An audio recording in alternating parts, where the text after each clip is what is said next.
प्रणाम स्टूडेंट, कैसे हैं आप सब लोग। आशा करता हूं अच्छे होंगे। मैं अंकित शर्मा आपका स्वागत करता हूं आपके अपने परिवार फिजिक्स ग्रुप में, जहां पढ़ते हैं हम ग्रेजुएशन के लिए फिजिक्स, केमिस्ट्री और मैथमेटिक्स।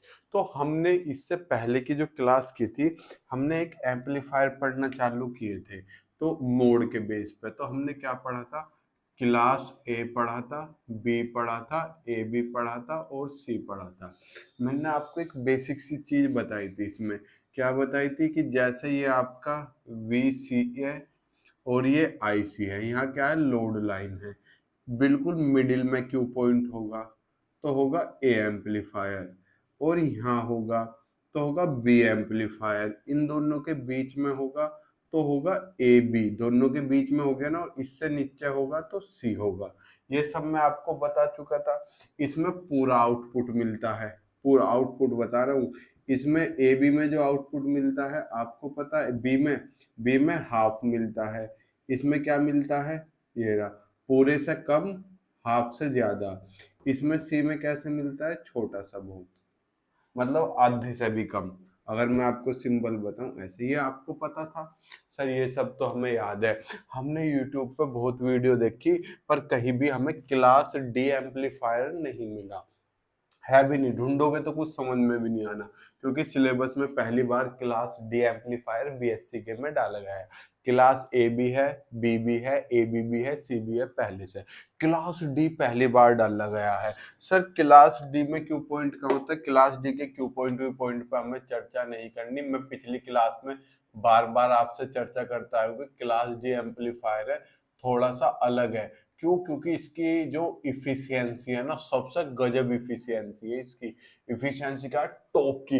इसलिए जो बूफर वगैरह होते हैं ना, बूम बूम बूफर, उनमें आपका क्लास डी एम्पलीफायर यूज किया जाता है। इसमें क्या होता है, इसमें देखो यहाँ पे एक कंपैरेटर लगाते हैं, समझना क्या है ये कंपैरेटर।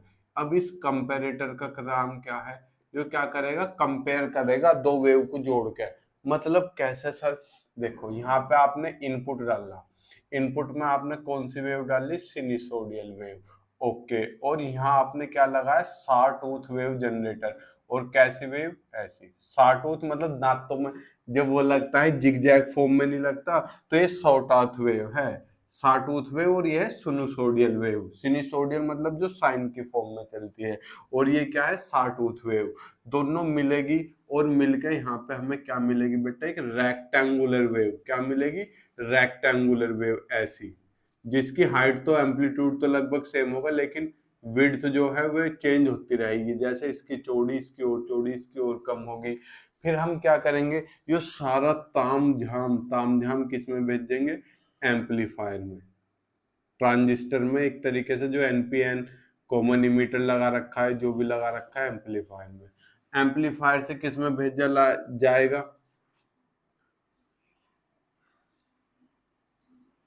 लो फ्रीक्वेंसी वाले डिवाइस में। और इससे कहां से आ जाएगा, आपको आउटपुट मिल जाएगा। यहाँ पर क्या मिल जाएगा, आउटपुट। ये इसका क्या है बेटा, ब्लॉक डायग्राम है, समझे क्लास डी का। क्लास डी में आप क्या करते हो, एक तो सो टूथ वेव लेते हो और एक कंपैरेटर, जो रेक्टेंगुलर फॉर्मेट में कन्वर्ट कर देता है। और इसकी खास बात क्या होती है, इसे आप क्यों यूज करते हो, इसकी इफिशियंसी लगभग 90%, बल्कि कुछ बुक में तो 100% भी इसकी इफिशियंसी लिखी हुई है।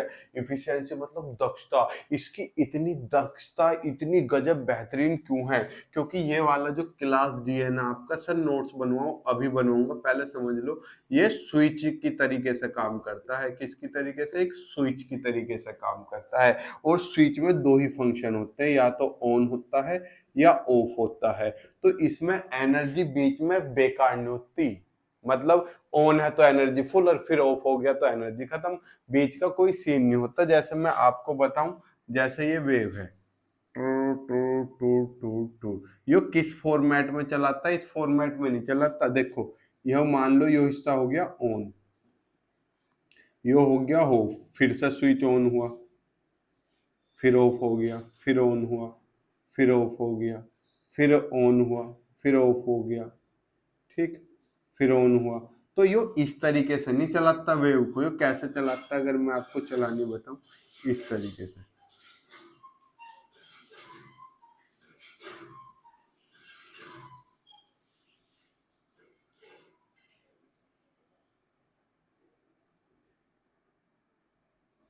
ऐसे समझे, कुछ इस फॉर्मेट में चलती है इसमें भी।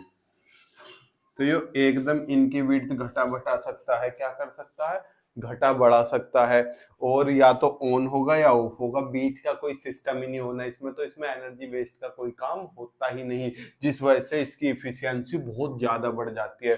क्यों, जितनी एनर्जी दे रहे हो या सिग्नल दे रहे हो, ये सारी की सारी को यूज करता है, ऐसे नहीं वेस्ट कर देगा इधर उधर। ठीक, तो इसका मेन कारण ये भी था इसकी ज्यादा इफिशियंसी का। इसे होम थिएटर में किया जाता है यूज, होम थिएटर में बूफर वगैरह में, हियरिंग एड्स में लो फ्रीक्वेंसी की वजह से, क्योंकि यहाँ लो फ्रीक्वेंसी पास फिल्टर लगा हुआ, हाई फ्रीक्वेंसी को ये जाने नहीं देता, क्योंकि हाई फ्रीक्वेंसी में फिर से गड़बड़ होने के चांस होता है सिग्नल में। तो ये लो फ्रीक्वेंसी पास फिल्टर है जो क्या करता है, केवल लो फ्रीक्वेंसी को ही पास होने देता है। चलिए सर, बूफर में लगे hearing aids. Sir hearing aids क्या होता है, जो आपके फोन में रिसीवर होते हैं ना, जिनसे आप सुनते हो हेलो राजू मानू बोबू सोना कहाँ हूँ, ये सब, ये जो हियरिंग एड्स होती है उसमें क्या लगा हुआ होता है, आपका क्लास डी एम्पलीफायर ही लगा हुआ था इसका टिपिकल।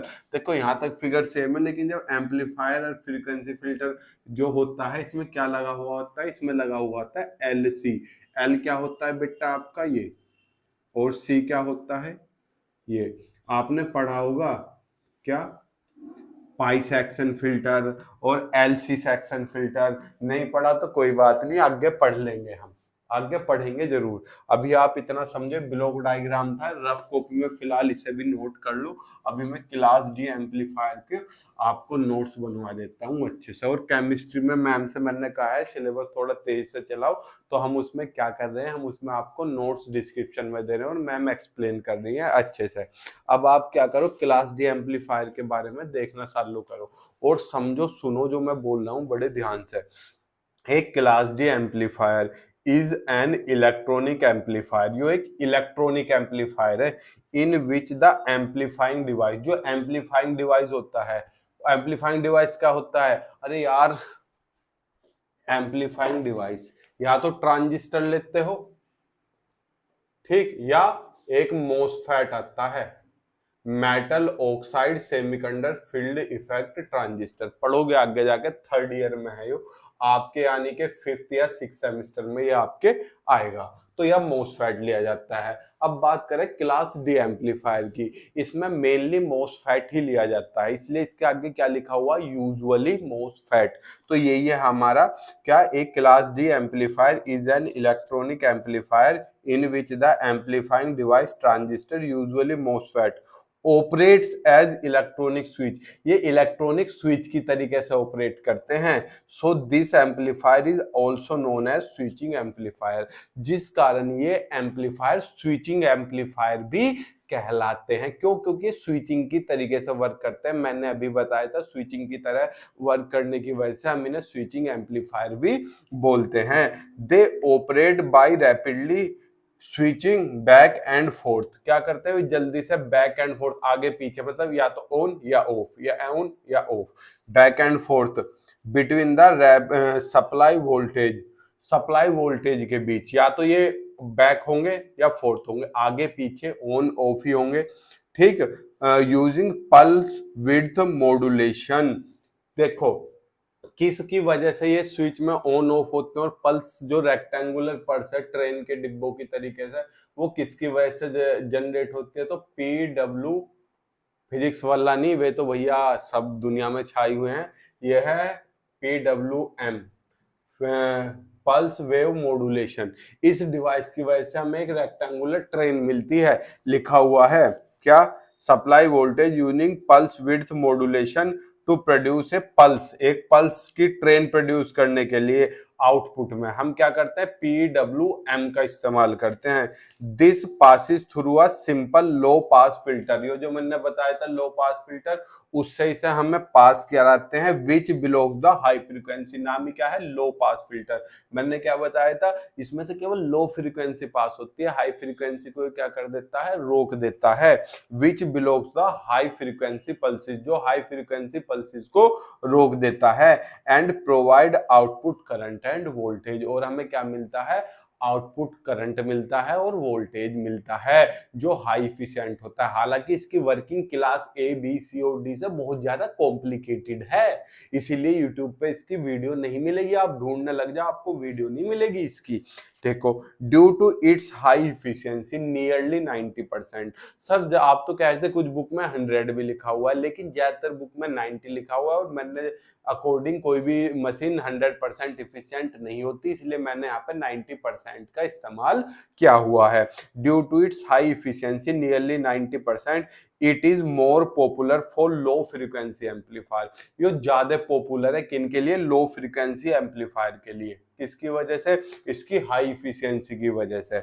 ब्रैकेट में लिखा हो woofer in compare to other class A, class B, class A B and class C, यानी कि इन चारों की कंपेयर में ये ज्यादा यूज होता है। क्यों? क्योंकि इसकी इफिशियंसी सुंदर है, बेहतरीन है, ज्यादा है। चलिए समझ गए। अब इसकी वर्किंग देखते हैं। फिगर आप देख चुके हो, ठीक है, ये फिगर है इसकी। चलो अब वर्किंग पढ़ते हैं। Working of class D amplifiers are complicated. क्या है इनकी वर्किंग? कॉम्प्लिकेटेड है। टेंस जैसा आप आजकल के रिलेशन है ना आपके, कॉम्प्लिकेटेड, ऐसे इसकी वर्किंग। अरे आपकी बात क्यों कर रहा हूँ, आपके कहाँ रिलेशन है? आप तो बीएससी वाले हो, आपको तो किताब से फुर्सत नहीं मिलती। तो क्या है इसके, क्या है वर्किंग? कॉम्प्लिकेटेड है, ठीक। these amplifiers work by generating a train of rectangular pulses। यानी कि क्या होता है, ये एम्पलीफायर कब वर्क करते हैं? हम रेक्टेंगुलर पल्सेस की एक ट्रेन टाइप जनरेट करते हैं, जिसकी मैंने बताई थी जो ऊंचाई है वो क्या है? एम्पलीट्यूड होता है ना, जो ऊंचाई है वो एम्पलीट्यूड तो होता है, मैक्सिमम डिस्प्लेसमेंट वो तो फिक्स होता है, लिखा हुआ है fixed amplitude but varying. Varying का मतलब होता है परिवर्तनशील। परिवर्तनशील क्या? चौड़ाई और उनके बीच की सेपरेशन। अरे यार ये ना बन रही 2v2v2v2। देखो ये बीच की तो सेपरेशन है, जो इनकी चौड़ाई है वेरिंग, ये अदल बदल सकती है, लेकिन इनकी जो ऊंचाई है वो क्या रहनी है? वो सेम रहनी है, ठीक है। Because they are always either in fully on और फुल्ली ऑफ मोड, क्योंकि वे या तो फुल्ली ऑन होंगे या फुल्ली ऑफ होंगे। So little energy is dissipated in the transistor. तो इसमें जो जो व्यस्त होती है, बेकार होते है, थोड़ी बहुत एनर्जी होती है। डिसिपेटेड मतलब एक तरीके से एंगेज होना, इस्तेमाल होना, क्या बहुत थोड़ी एनर्जी इस्तेमाल होती है in the transistor. And efficiency can exceed 90%, जिस वजह से इसकी इफिशियंसी 90% तक बढ़ जाती है। क्लास ए बी सी की मैक्सिमम 75% थी, इसने 90% पहुंचा दी। A simple low pass filter consisting of, इसमें क्या लिखा हुआ है? लो फ्रीक्वेंसी पास फिल्टर लगा हुआ। उसमें क्या क्या बता? L C. एल का मतलब क्या था? ओए लोलिटा नहीं, आई का एल का मतलब लोलिटा नहीं था। एल का मतलब क्या था बेटा? एल का मतलब था इंडक्टर। तो क्या है? इंडक्टर एंड कैपेसिटर प्रोवाइड से path for the low frequency. High frequency को वे रोक देते हैं और क्या केवल लो फ्रीक्वेंसी उसमें से पास होती है। And the audio signal living the high frequency pulses behind, और जो ऑडियो सिग्नल बाहर निकला है वो हाई फ्रीक्वेंसी को पीछे छोड़ देगा। किसमें? वो जो आपने लो पास फिल्टर लगाया हुआ है, ठीक। अब इसके यूजेस देख लो। It can be use in mobile phones, मैंने बताया, home theatre, hearing aids and radio frequency amplifier etc. इन सब में क्या बच्चा ये यूज हो सकता है। अब देखो हमारे एम्पलीफायर्स भी खत्म हो गए। अब मैं आपको बताऊं, इस वीडियो को देखने बाद जितने भी बच्चे हैं कल की वीडियो जरूर देखना, क्योंकि कल की वीडियो में मैं आपसे एम्पलीफायर के बेसिक्स चर्चा करूंगा। एम्पलीफायर के बेसिक्स क्या होते हैं, जानते हो बेसिक्स? जैसा आपको एम्पलीफायर छोड़ो, ट्रांजिस्टर कि अभी तक आपको पता ही नहीं कि एनपीएन क्या होता है, पीएनपी क्या होता है। ये एनपीएन का मतलब क्या है, एन ही क्यों लिया जाता है बाहर और यहाँ पी क्यों बाहर लिया जाता है, ये सब मैं कल आपसे एक क्या करूंगा, एक रोड मैप तैयार करूंगा। किसके लिए? किसके लिए बच्चा? जो आप आगे की क्लास में पढ़ने वाले हो, ट्रांसफॉर्मर कपल्ड, आरसी कपल्ड, ये सब आप आगे पढ़ने वाला है, तो उसके लिए आपको पहले ट्रांजिस्टर की जानकारी होनी चाहिए। तो कल की क्लास में मैं आपसे बेसिक्स डिस्कशन करने वाला हूं। तो मिलते हैं आपसे कल की क्लास में, तब तक के लिए जय हिंद, जय भारत, प्रणाम, शुभ संध्या।